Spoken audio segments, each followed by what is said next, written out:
So I've graphed f of x equals 1 over x onto this x and y grid in red. If we're asked to graph the derivative, and if we don't know how to algebraically find the derivative, which we'll learn later on in calculus, this means the derivative of f of x, you can estimate it, but you can never know exactly sure all the values of the derivative unless you use that limit definition of a derivative on an infinite amount of points, which obviously is impossible. So all we can do without knowing the algebraic way of finding the derivative of a function is to make estimates. So what you'll do is you'll look somewhere on the x and y grid and get a little data point. So x equals -1. The derivative is a slope at an instant, right? So I can draw a tangent line. That's what a slope at an instant looks like graphically. And if I was to make an estimate for what that slope is, I could extend it maybe a little bit. It looks like I'm counting down 1 to the right 1, down 1 to the right 1. So my slope at x equals -1, and I'm going to symbolize that with this.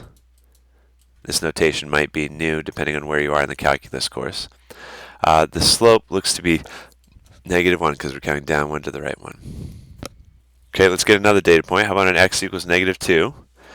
I wish I could just easily erase that. At x equals -2, the line is not quite as steep, the tangent line, right? So just a guess, instead of going down 1 to the right 1, maybe it's this tangent line goes down 1 to the right 2.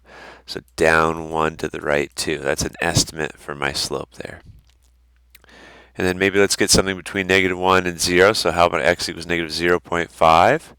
So right here, the slope has definitely gotten steeper. And again, without the algebraic way of finding a derivative, and without using the limit definition of a derivative, we're just making estimates. So this slope, I'm going to just make a guess, is -3, because I know it's steeper than -1. I'm just not sure exactly how much steeper, because it all depends on how well I'm graphing these tangent lines. And then you can expect the same on the positive side. If you go to x equals 1, if you graph that slope, that looks to be about the same slope as over here. They're parallel, right? So at x equals 1, we have a slope of, again, -1. And at x equals 0.5, we got a steeper slope. This is still going down and to the right. So it's a negative slope still. So at 0.5, slope of -3 roughly. And then maybe at x equals 2, the slope is leveled off. We're still going down, so it's still negative. And I'm going to estimate that it's -1/2 again. Okay, so those data points can guide your graph of the derivative. So I went out of order a little bit. Let's go back to -2. We had a slope of -1/2, so I'll put a dot right here. At -1, we had a slope of -1, so it's a little further down. And at -0.5, we had a slope of -3, so it is making a similar shape to the original graph. And at x equals 1, we had a slope of -1, so that's a dot right here. X equals 0.5, we had a slope of -3 again. X equals 2, we had a slope of -1/2, so it's still on the negative side of the x-axis, so it's going down. So there's our rough sketch of the graph of the derivative. That is what it's supposed to look like. So we got data points, but remember, you don't have y values now. On the graph of the derivative, which we symbolize like this, the y values are now slopes. Okay, these are just y values of the function.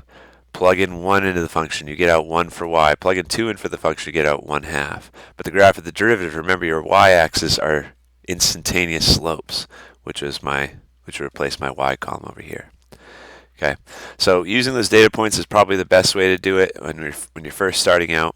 When you're graphing the derivative of a function, eventually you'll get a good intuition. So like if this is the function, if I want to graph its derivative,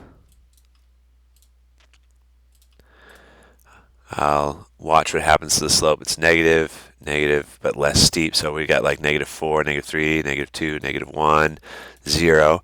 So it's consistently increasing. And then once we get to 0, then we have positive tangent lines. And the tangent lines are getting steeper and steeper, so it's going up. Okay. So the cool thing here is that this is x squared. And so this might be the graph of y equals x, right?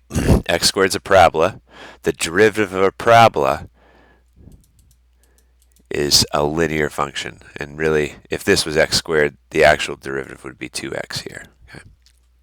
So that's something you'll probably learn on later on in the course. The power rule of a derivative. If your function f of x equals x squared, then the derivative is 2x because the power comes down and multiplies, and then the power gets reduced by 1. So I was making a rough sketch. Now that I've shown you the algebraic way of finding a derivative, we know it's got to be a little bit steeper because the slope is 2. But that's later on. Okay. So sketching the graph of derivative, that's what you can do. You can always use that technique.